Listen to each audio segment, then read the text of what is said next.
Hi, இன்றைக்கி நான் செய்ய போகிறது ரிப்பன் பக்கோடா. எப்படி பண்ணுறதுன்னு பார்க்கலாமா? ரொம்ப சிம்பிளாக டேஸ்டியான ரெசிபி இது. ஒரு டம்ளர் கடலை மாவை எடுத்துக்கோங்க. அதே மாதிரி அதே டம்ளரில் அரிசி மாவை எடுத்துக்கோங்க.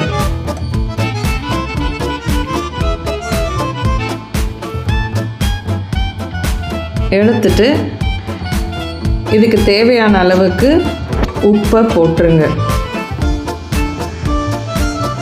அப்புறமா 1 டீஸ்பூன் மிளகாய்த்தூளை போட்டுடுங்க. அடுத்தது நம்ம ஒரே ஒரு பெரிய வெங்காயம் சின்ன சைஸாக எடுத்துக்கலாம். எடுத்துட்டு மிக்சியில் நல்லா அரைச்சிடுங்க. பெருசாக எதுவும் இல்லாமல் நல்லா விழுதாக நல்லா அரைச்சிடுங்க. தண்ணி ஊற்றி கூட அரைச்சிக்கோங்க. அதை இதோட மிக்ஸ் பண்ணுங்கள். டேஸ்ட்டு ரொம்ப நல்லாயிருக்கும். நல்லா மிக்ஸ் பண்ணிவிட்டு இந்த மாதிரி நல்லா ஒரு உருண்டையாக உருண்டி வச்சுக்கோங்க. அப்புறம் இந்த மாதிரி ஒரு வில்லையை எடுத்துட்டு இப்போது நம்ம அதை புழிய போகிறோம்.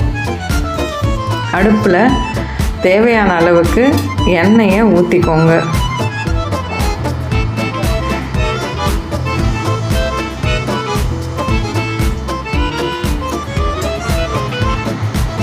எண்ணெய் சூடாகிறதுக்குள்ளே நம்ம அந்த குழலில் மாவை போட்டுடுங்க. ஃபுல்லாக போட்டுட்டு இந்த மாதிரி நல்லா நீட்டமாக புழிஞ்சிடுங்க.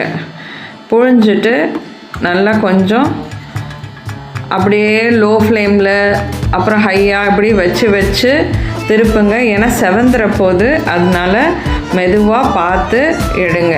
எடுத்ததுக்கப்புறம் நம்ம அதை வேணுங்கிற சைஸுக்கு உடச்சிக்கலாம். இப்படி இருக்கிறதுனால ஒன்றும் பிரச்சனை இல்லை. நீங்கள் இதே மாதிரி போட்டு அப்படியே எடுத்துருங்க. சலசலப்பு நின்னதுக்கு அப்புறமா அதை எடுத்துருங்க. டேஸ்ட் ரொம்ப நல்லாயிருக்கும். இது மாதிரி இந்த தடவை ட்ரை பண்ணி பாருங்கள். இதை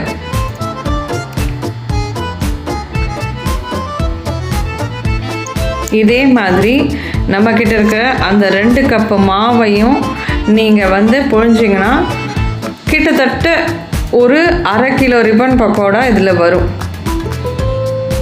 இதே மாதிரி செஞ்சுட்டு நம்ம எடுத்து வச்சிடலாம். கருவேப்பிலை போட்டுடுங்க. ரொம்ப சிம்பிளான ரெசிபி. ட்ரை பண்ணி பாருங்கள் இந்த தீபாவளிக்கு. அவ்வளோதான், சிம்பிள்.